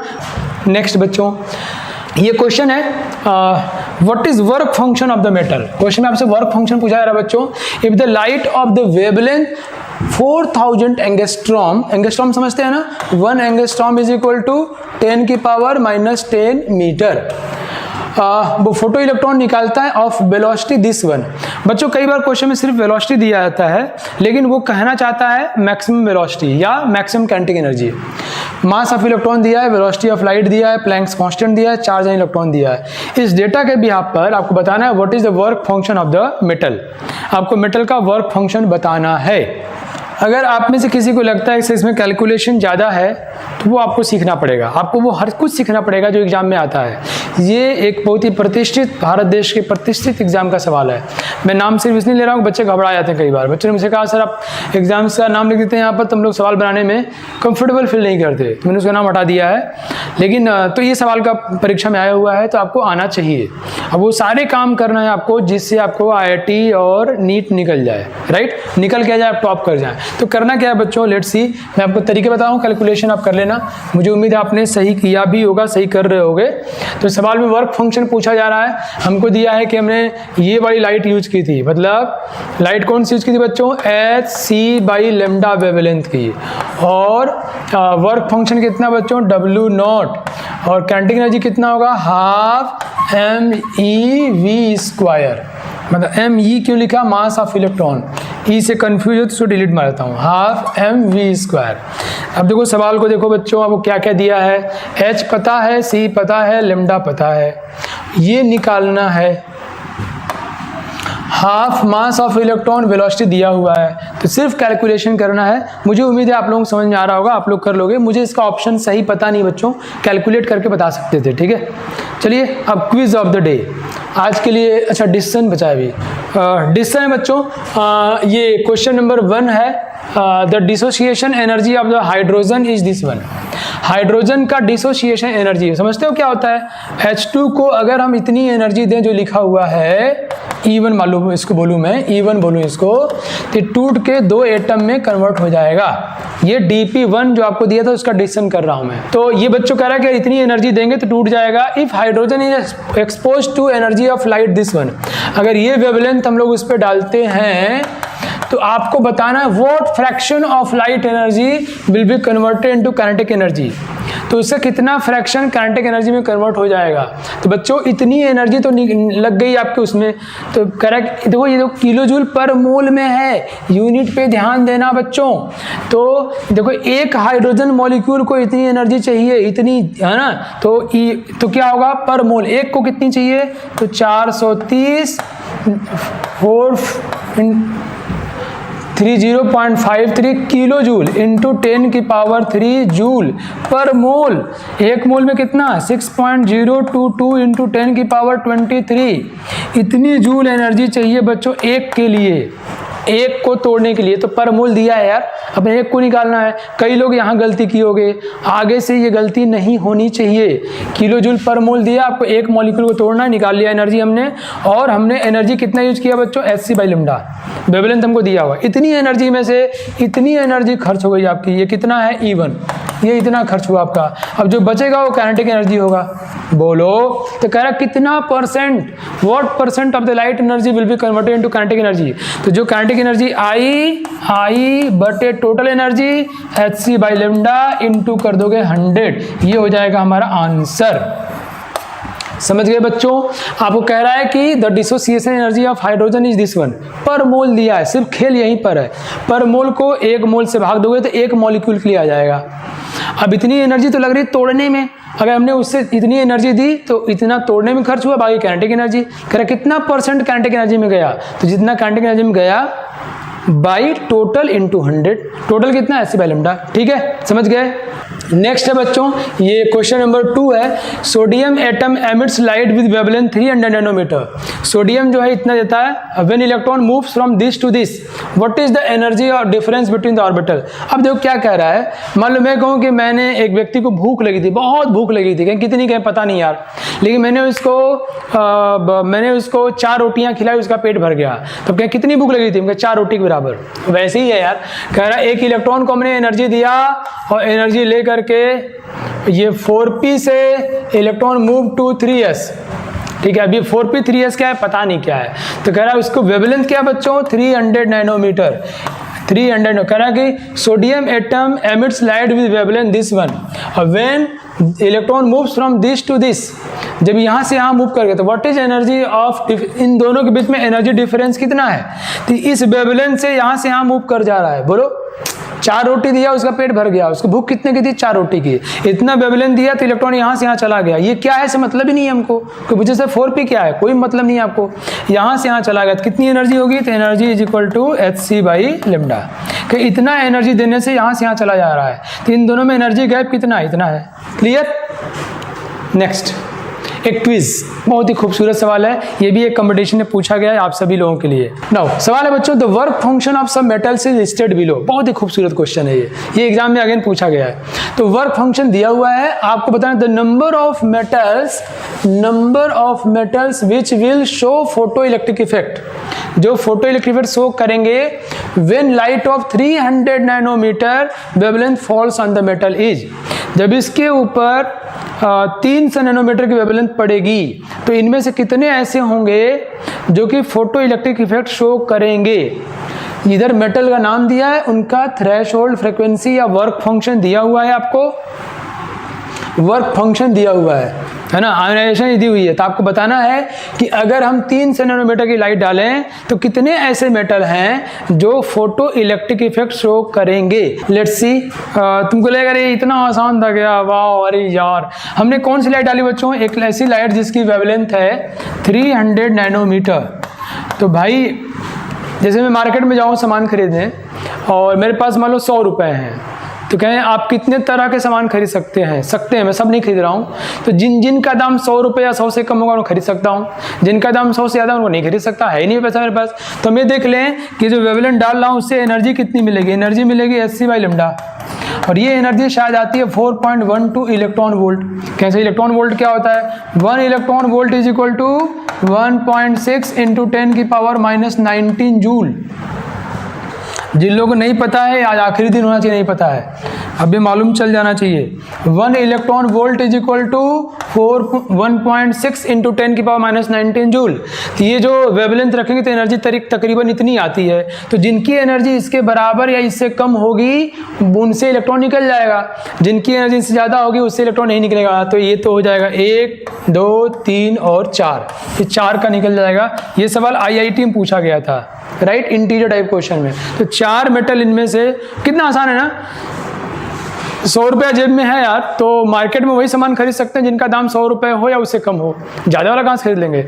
ये वेवलेंथ है, इसकी एनर्जी निकाल लो 80 बाई लैम्डा, तो जिनकी एनर्जी जिनको इतनी या इससे कम एनर्जी चाहिए वो निकल जाएगा। ठीक है ना, बहुत अच्छे। मुझे उम्मीद है कि आप लोगों को आज का लेक्चर समझ आया होगा, पसंद आया होगा। आप इसको लाइक करिए, शेयर करिए, कम से कम 5 लोगों को जरूर बताइए। Thank you, have a nice day.